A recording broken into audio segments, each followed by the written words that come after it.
A deadly explosion rocks an airliner flying at 10,000 meters. A bomb has exploded on board. Bravo, Oscar, Mike, Bravo. The blast kills a passenger and cripples the plane. The crew struggles to save 293 lives. The bombing sets in motion an international manhunt, while the terrorist prepares to strike again. We're not getting any oxygen. We have a terrain alarm. Aero 603. We are in an emergency.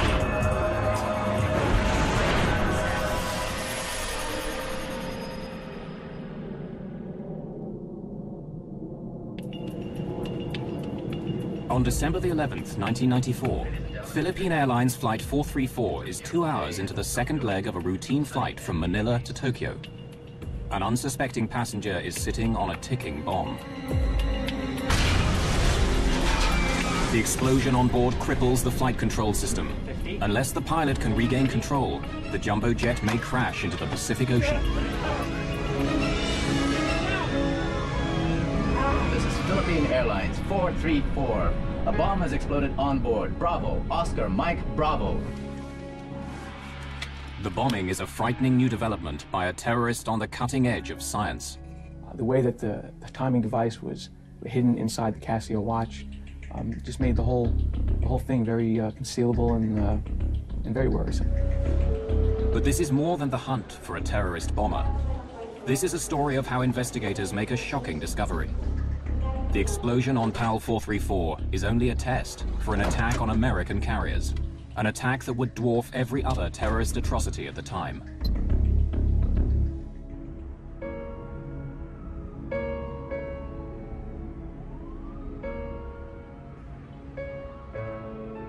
It's before sunrise on December the 11th, 1994.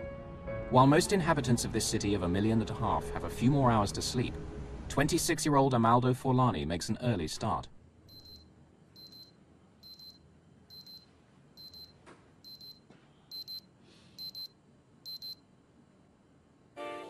Forlani is not his real name. It's the alias he's chosen for today's mission.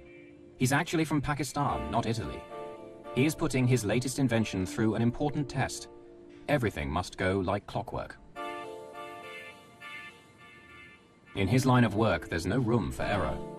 He is a highly skilled terrorist bomb builder.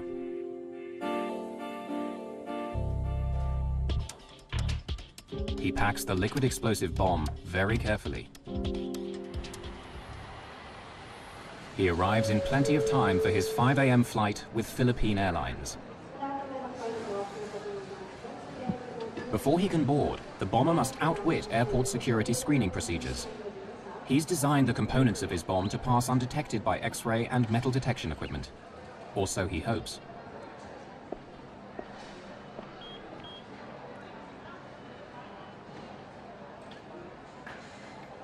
He bought the ticket as Amaldo Forlani.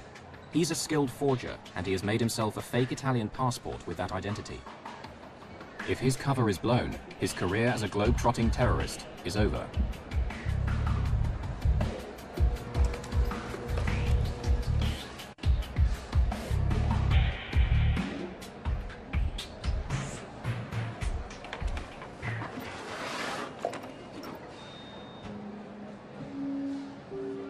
Having successfully got the bomb through airport security, he boards his Philippine Airlines flight. The final destination of PAL 434 is Tokyo, but there's a stopover in the Philippine resort town of Cebu, over 550 kilometers to the south of Manila. This is as far as the bomber is flying today.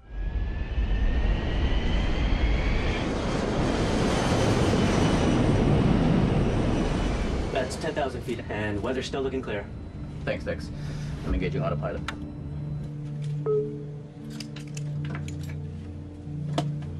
Good morning, ladies and gentlemen. This is Captain Ed Reyes speaking.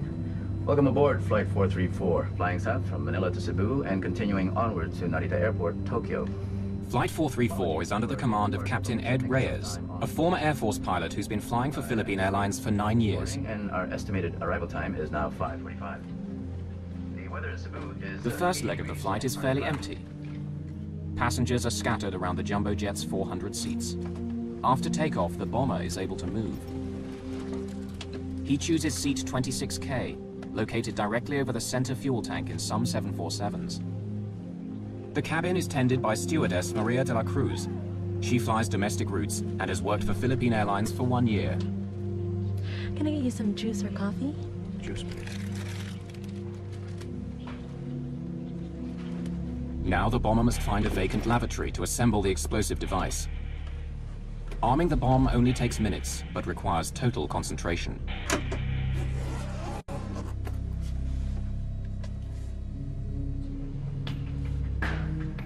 The final step is setting the timer, so it will explode in 4 hours' time, long after he leaves the plane.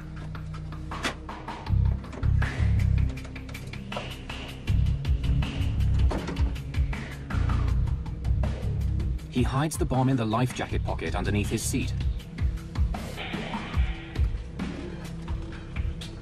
He then changes seats.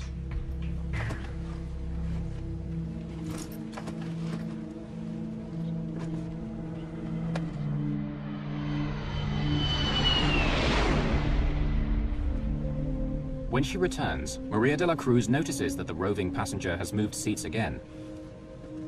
She will remember that he left his breakfast untouched, and that the rest of the flight passed uneventfully.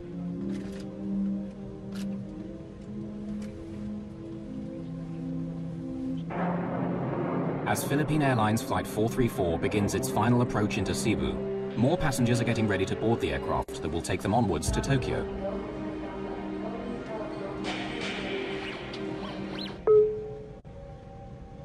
Cabin crew, prepare for landing. Cabin doors to automatic. PAL 434 lands in Cebu at 6:50 a.m. and several of the passengers disembark, including the terrorist with the alias Amaldo Forlani. Bye-bye. Thank you. Maria de la Cruz will also leave Flight 434. A new cabin crew will take over for the 4.5-hour flight to Tokyo.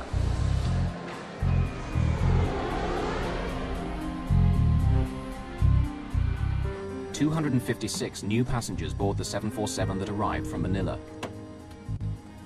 Many of the passengers in this cabin are Japanese. Among them is 24-year-old engineer Haruki Ikegami. He's looking forward to getting home to Tokyo after his first trip overseas. Airport congestion delays the departure by 38 minutes, but the timer on the bomb under 26K continues to tick. 8:30 a.m., December the 11th, 1994. All passengers for Philippine Airlines Flight 434 are now on board for the leg to Tokyo. None of them is aware that 2 hours earlier, a terrorist planted a time bomb under one of their seats. Steward Fernando Bayot is assisting passengers in the forward cabin on this 4.5-hour flight. At 8:38, PAL 434 is cleared for takeoff.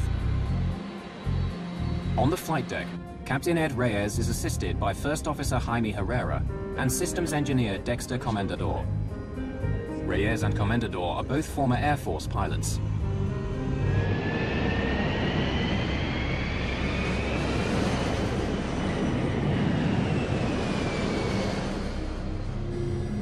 Haruki Ikegami is seated in 26K, the seat occupied by the bomber earlier on the first leg of Flight 434 from Manila to Cebu. Several passengers in this cabin are co-workers, traveling with a Japanese tour group, including Keisuke Aoki and Masaharu Mochizuki. After takeoff, everything seemed normal. We were flying at 10,000 meters. I was reading a magazine, then the meal was served. After eating, I went to sleep. 31-year-old Yukihiko Sui stayed up all night on the last day of his trip, and he's ready to nap after breakfast. He's sitting in row 27, one row behind the seat vacated by the bomber 4 hours earlier. Ladies and gentlemen, this is your captain speaking. It's a beautiful day in Tokyo, sunny and 26 degrees. I expect we'll be landing at Narita Airport in 2 hours' time. 2 hours into the flight, PAL 434 is cruising on autopilot 10,000 meters above Minami Daito Island, southern Japan. To ease the pilot's workload, the autopilot remains on throughout the flight, keeping the aircraft on a constant heading at altitude.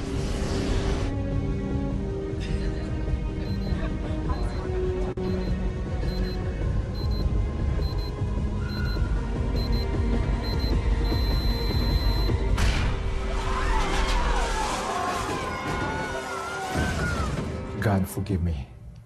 That was my inner thought, you know.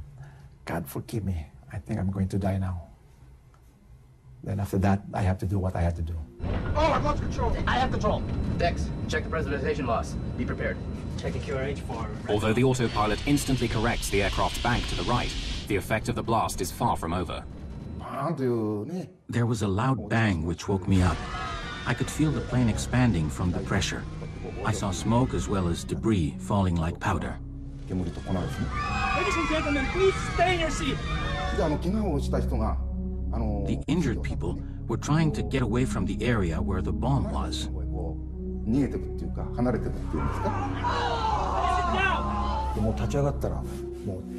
I stood up and saw that a lot of people were bleeding. I thought my life was over. Stay in your seat, please. The cabin crew's first priority is to stop passengers leaving their seats. Yukihiko Usui is sitting in the row directly behind the explosion. Both his legs are badly wounded. Steward Fernando Bayot moves him away from the blast site.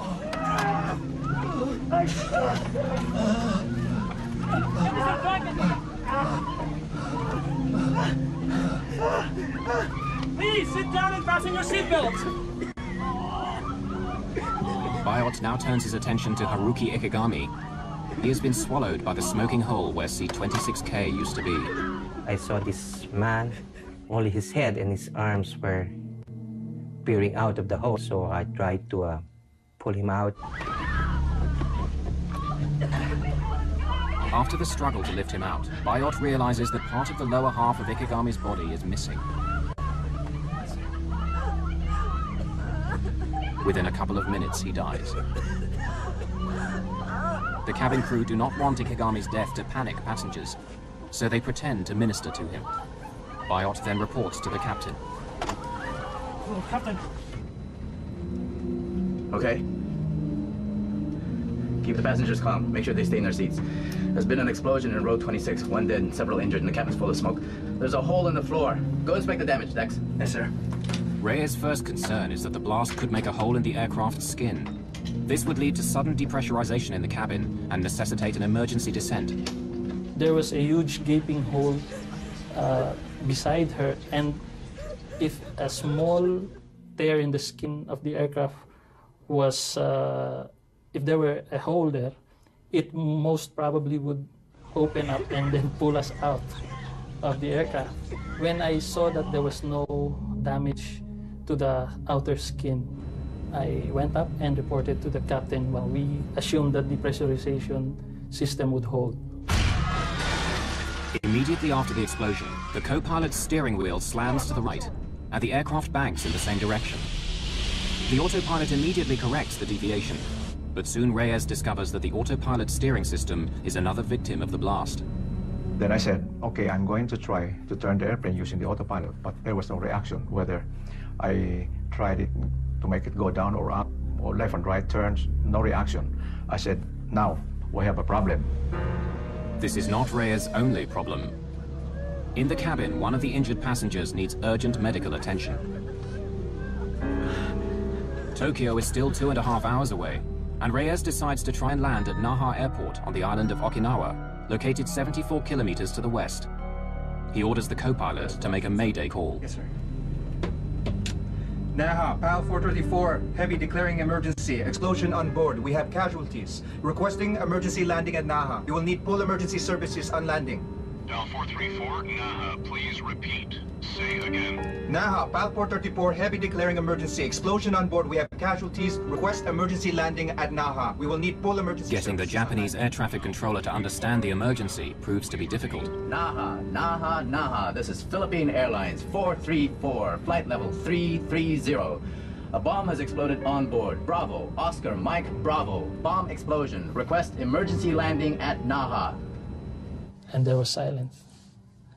Then the controller came in, another controller, an American. Okay, Philippine 434, I'm taking over. The American air traffic controller is from an American base on Okinawa. Turn left, heading. No, I shot back. We cannot turn at this moment yet. We will tell you when we are starting to turn towards Naha. We have problems with our flight controls. Ladies and gentlemen, this is your captain speaking. We will be making an early landing at Naha Airport in Okinawa. We'll be landing as soon as possible, so please remain in your seat with your seatbelt fastened. But landing at Naha is easier said than done. The autopilot is not responding to any of Reyes' commands, and PAL 434 is heading straight past Okinawa. Reyes must find a way to steer if he is to have any chance of landing safely. But disengaging the autopilot might result in losing what minimal control he still has over the aircraft. Okay. Let's keep the seatbelt sign on. When we disengage the autopilot, we might lose control, so be ready. Since the autopilot won't react to any inputs that I make, I was scared if I disengage the autopilot, the aircraft might make a sudden bang to the right that we might not be able to control. At the count of 3, I'll disengage. 1, 2, 3. 1, 2, 3. Nothing happened. And then there was, we were relieved. I can't turn using the controls. Looks like the explosion jammed the aileron. Dex, what's the QRH say about jammed ailerons?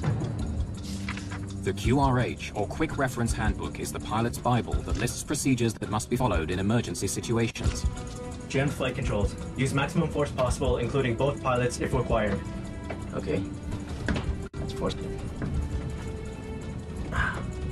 Reyes tries brute force to activate the ailerons, the panels on each wing which turn the aircraft. Since the explosion, he can only fly straight. Not getting anything from the ailerons. Can't get off this heading. Okay, re-engage the autopilot while I work out our options. It's taking much longer to land than was announced.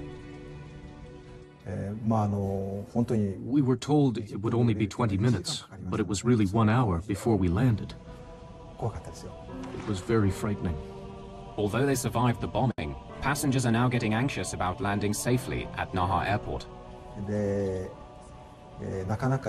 Since there was so much time before landing, I started writing a will. I wrote the will to my son, telling him to be strong. As PAL 434 looks like missing Naha Airport, Reyes comes up with another plan. We gotta turn. We'll have to use differential power. Disengage auto throttle. Pull back 3 and 4. Captain Reyes increases thrust to the engines on the left-hand side of the plane and reduces power to the engines on the right. Very slowly, the aircraft starts to circle right. He then lowers his speed to make a smaller radius turn. With guidance from air traffic control, Reyes hopes that the maneuver will eventually line up with the runway at Naha. So while we were descending on low speed, I tried to test the flight controls, and there are some little reactions. The elevator is beginning to respond. Next. The elevator is a control that makes the plane ascend and descend. 250 knots. Flaps 1, on speed. In order to land safely, Reyes will need at least minimal control over the elevator and rudder. As PAL 434 nears Naha, he continues to reduce his airspeed. Flaps 10. Flaps 10 set. Speed 225. Okay, she's turning. Sir, if we reduce our weight, we will be able to reduce our approach and landing speeds. Suggest we dump fuel. Oh, sige. Magaling. Reyes orders the systems engineer to dump 36 tons of fuel. 5 minutes, 20,000 pounds. Less fuel means less strain on landing gear and brakes at touchdown. Check. I was terrified when I saw the smoke trail behind each wing. I thought something must be burning, and there would be another explosion. As the time to touchdown gets closer, Reyes worries that the bomb may have done more as yet unknown damage to the aircraft. I'm not certain our landing gear will hold up. Strap yourself in. Increase the purser. So he talked to the head of the cabin crew and he said, "We're not sure if the gears will go down, and in case the gears collapse while landing, be ready to evacuate." It's either you make it or you die. That's because you cannot do anything anymore. Runway in sight. With only minimal control over the aircraft, Reyes faces the most challenging landing of his career.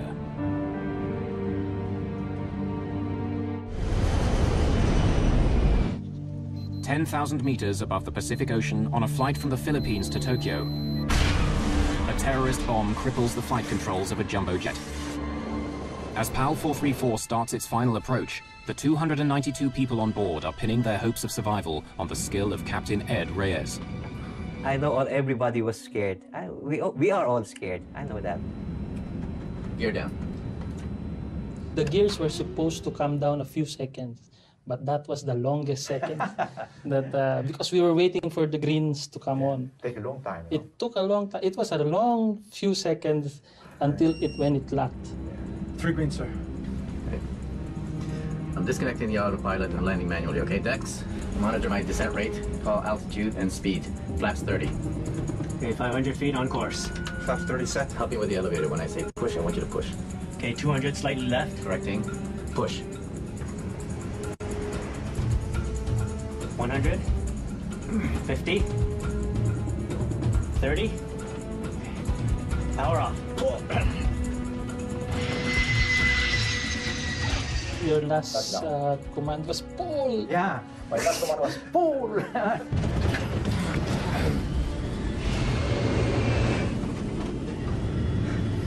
I made sure that the throttles were closed because he might give a go around, and I would make sure that we would stay on the ground.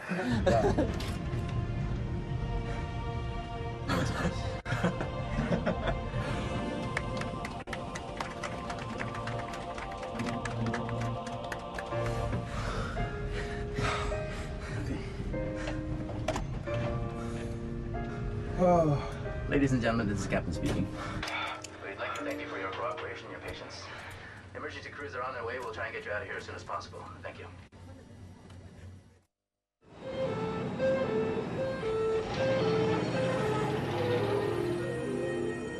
The Philippine Airlines 747 is now a crime scene under Japanese jurisdiction. As investigators from the Okinawa Police Department set out to solve the mystery of what happened, they turn their attention first to the dead man in seat 26K. The forensic pathologist recovered 94 fragments embedded in Ikegami's buttocks by the explosion. He suffered severe internal injuries and massive loss of blood. But tragic as it was, the effects of the explosion could have been much worse.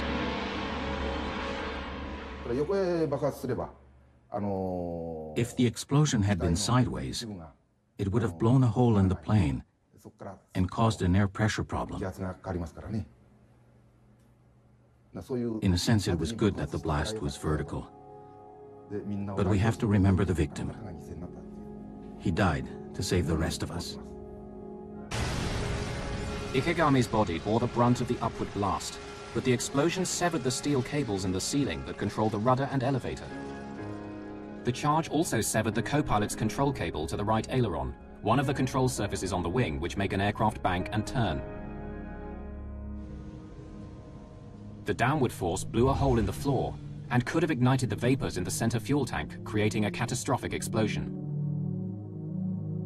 But by chance, on December the 11th, seat 26K was not located above the tank. Fortunately for us, we took a different version, the SAS version of the 747 that day, and that specific seat for that version was 2 seats forward of the center tank. The Okinawa forensic investigators immediately start work collecting evidence from the bomb site. They begin with the largest fragments of debris and then systematically work down until the smallest particles are retrieved by vacuum cleaner. Japanese investigators cannot identify the bomb's detonator. But by separating out bits of metal, plastic, and electrical wire that do not belong to the plane, components of the bomb are pieced together. One forensic investigator is able to identify the bomb's timer. By reconstituting dozens of burnt fragments, he discovers it's a modified digital wristwatch. Investigators also discover that one of the bomb's 9-volt batteries is only sold in the Philippines. It's another clue that suggests that the bomber could be based there. Philippine National Police Deputy Chief Sonny Raisin is on the case. In the later part of 1994, we already started to receive information, intelligence reports, that there were Middle Eastern personalities that were here already in the Philippines. On the night of January the 6th, 1995, almost 4 weeks after the bombing of PAL 434, the Philippine police get a lucky break. In his Manila apartment, the PAL 434 bomber has enlisted the help of an accomplice to mass-produce his new undetectable bomb.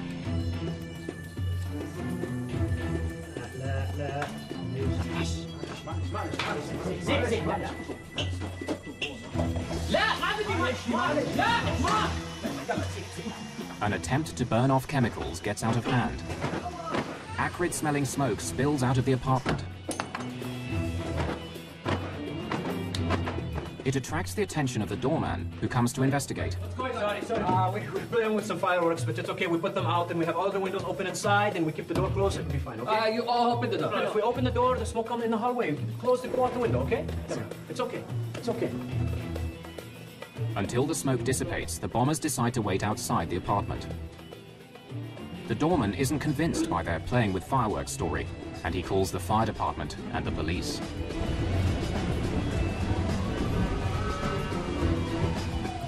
By the time the firemen come, the smoke is gone, and they leave after a quick check. The bomber now realizes he's left a very sensitive item in the apartment, and he persuades his friend to retrieve his laptop. He was too clever a guy to come back and expose himself, because all along he knew that that would be too risky for him to go back and be caught. The bomber's fear of getting caught is justified. Once Police Inspector Ada Fariscal learns that they're from Pakistan, she insists on seeing their room for herself. The police in Manila are on high alert due to a planned visit by the Pope in a few days.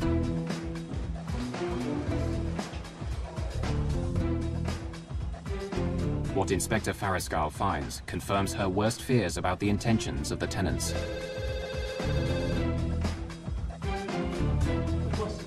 You know. Stop!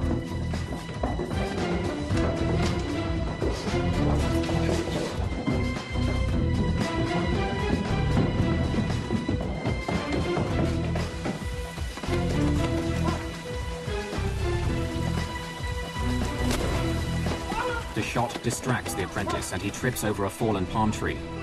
But the cop discovers he has no handcuffs. The doorman improvises with the drawstrings of his windbreaker. In the meantime, the bomber vanishes. One of the first senior officers to arrive at his apartment is Sonny Raisin. Incident at Doña Josefa apartment was the breakthrough in opening our eyes that the Al-Qaeda terrorist cell was already operating here in the Philippines. The Philippine National Police know they've stumbled onto something big, and they inform Interpol, Scotland Yard, and the FBI. When news of the raid reaches the Joint Terrorism Task Force in New York, it immediately grabs the attention of FBI Special Agent Frank Pellegrino. For 2 years, he has been hunting a terrorist called Ramzi Youssef, and it looks as if this might be his man. Well, he was always our focus since '93. I mean, at the time, that was the, he was the biggest fugitive around. As Philippine police comb through the apartment, they begin to find more evidence tying Youssef to the bombing of PAL 434.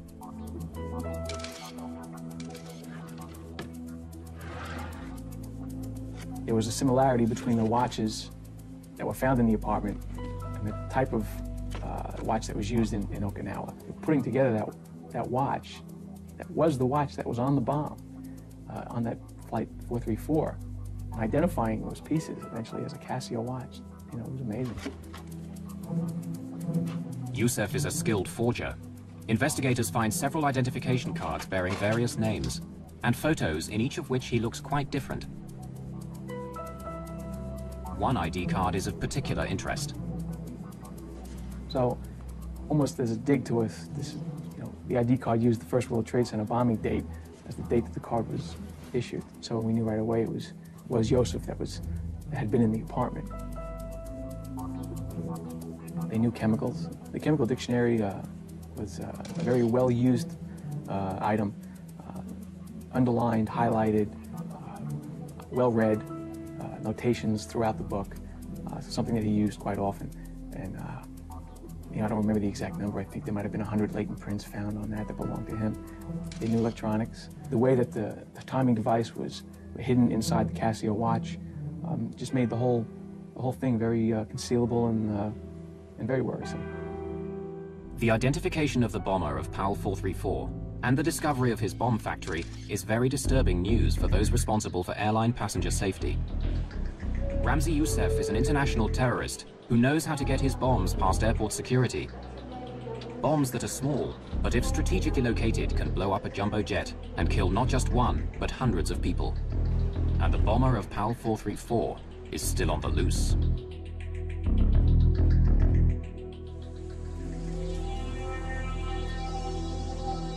The Philippine National Police have stumbled on the hideout of an international terrorist.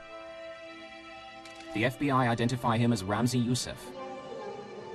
Evidence that Amaldo Forlani, the man who planted the bomb on PAL 434, is the same person as Ramzi Youssef, comes from the travel agent who sold him the Philippine Airlines ticket. Ramzi Youssef is just one of several aliases of a man who tops the FBI's most wanted list. An international terrorist with a $2 million bounty on his head. In September 1992, Youssef flies from Pakistan to New York to prepare for a major terrorist attack. On arrival at JFK, he presents a fake Iraqi passport and asks for political asylum from Saddam Hussein. The ploy works and he's allowed to enter the country. 6 months later, on February the 26th, 1993, one of the largest homemade bombs in American history explodes in the garage below the World Trade Center, killing 6 people, injuring hundreds, and causing $500 million worth of damage. That night, Youssef is on a plane back to his home in Pakistan. He was an action figure. He wanted to keep doing things. He wasn't happy with the one success he had. 18 months after the World Trade Center attack, Youssef flies to Manila to fine-tune the bomb that he plants on PAL 434. According to Sunny Raisin, the Philippine capital suits him. Ramzi Youssef loved to enjoy life. He is a ladies' man. He associated himself with a lot of girlfriends, and he liked to party. He also drank a lot, see, and he enjoyed the life. Terrorists, they are your normal day-to-day people, the guy next door. After the bombing of PAL 434, Youssef arranges for his childhood friend Abdul Hakim Murad to assist him in Manila.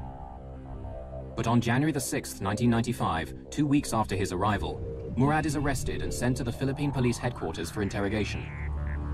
It took 67 days to extract the details of how Youssef planted the bomb.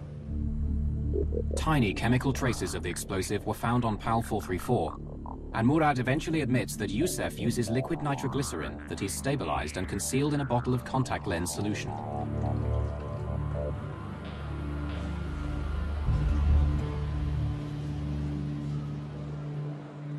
Murad also reveals that Youssef hid the bomb's potentially suspicious components in the heel of his shoes.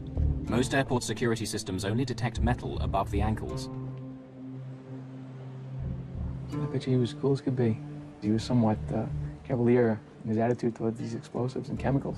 To carry a container of nitroglycerin on an airplane, you know, it'd be a little nuts. Murad's confession provides details of Youssef's actions after he successfully got the bomb components past airport security. Can I get you some juice or coffee? Juice, please.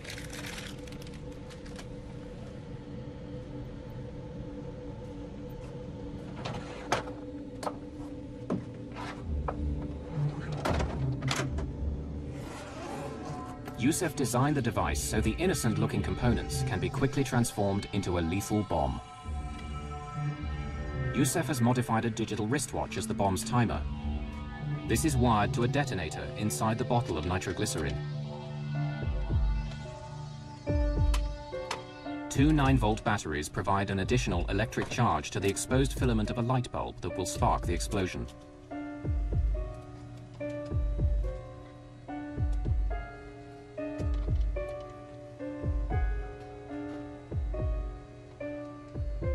Youssef sets the alarm for 4 hours later, when he anticipates the plane will be flying high over the Pacific Ocean.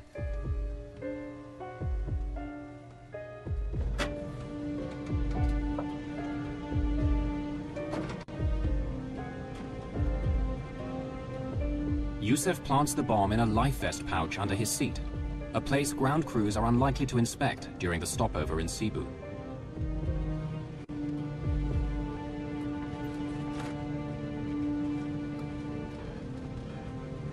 Soon after, he gets off the plane and disappears.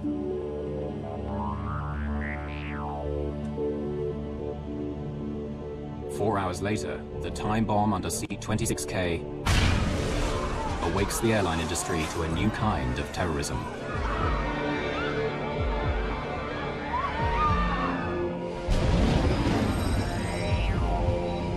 Murad's confession confirms Pellegrino's suspicions.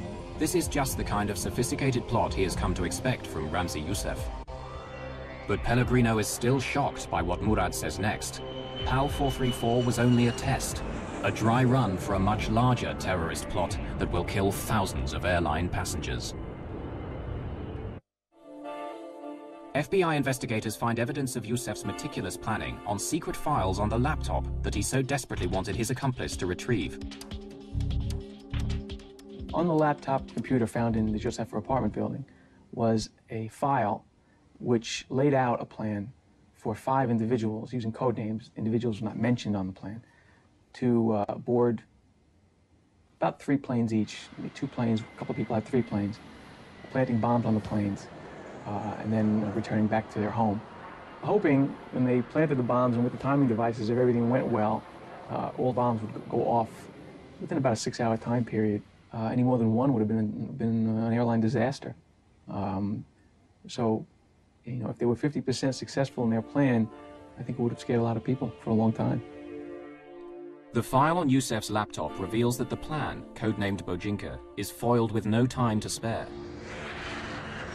The bombing of 12 American planes is meant to kill 4,000 passengers. Youssef's campaign of terror against the airlines is scheduled to start less than 2 weeks after the bust of his bomb factory in Manila. By the time Pellegrino and the FBI team arrive in the Philippines, Youssef is long gone. So it was a worry and it was a missed opportunity. But we also, on a lot of these fugitive type cases, you know, we're all not that different and everybody goes home. Everybody needs to go home. And so the investigation again would focus back to Pakistan. The FBI immediately begin a publicity campaign in Pakistan, promoting their $2 million reward for assistance in arresting Youssef. The strategy works. Youssef's latest recruit for yet another airline bombing blows the whistle. On the day Youssef is due to leave his hotel in Islamabad, a Pakistani SWAT team moves in.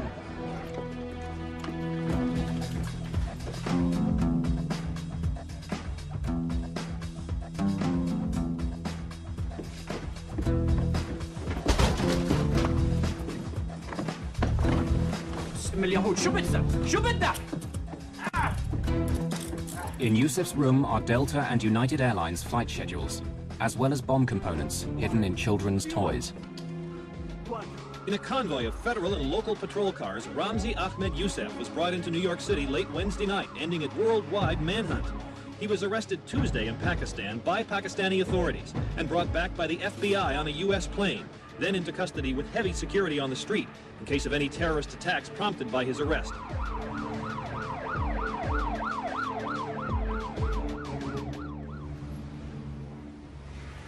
At his trial a year later in New York's Southern District Court, Youssef decides to handle his own defense against the advice of the judge. He performs better than expected, but he is found guilty on all charges related to the bombing of PAL 434 and conspiring to bomb 12 American passenger planes. Youssef is also found guilty in a second trial for the World Trade Center bombing. In his final summing up, Youssef justifies his actions. Yes, I am a terrorist and proud of it. And I only support terrorism so long as it's against the United States government and against Israel, because you are more than terrorists. Although Pakistani, Youssef describes himself as Palestinian by choice. And he justifies the PAL 434 and World Trade Center bombings as punishment for a U.S. foreign policy that favors Israel over Palestine. And hypocrites! For both crimes, he's sentenced to 240 years in prison. The judge recommends solitary confinement for life in the most secure prison in the United States, located in Florence, Colorado. It houses the country's most violent and dangerous prisoners, and it's where Youssef will spend the rest of his life, confined in a cell for up to 23 out of every 24 hours. We cannot afford to just sit down and count our victories with the arrest of Ramzi Youssef. Somebody else has already replaced him, and somebody else is already thinking of how to circumvent these security measures that we've put up. In the year following Yousef's attack on PAL 434, the Federal Aviation Administration certified a machine to detect explosives. Not one American carrier bought it. Only after 9/11 was a law passed that required US airports to deploy explosive detection systems. But the most reliable models are expensive or too slow and still not widely employed. Well, they were still saying that we have to be right 100% of the time. Terrorist only has to be right once.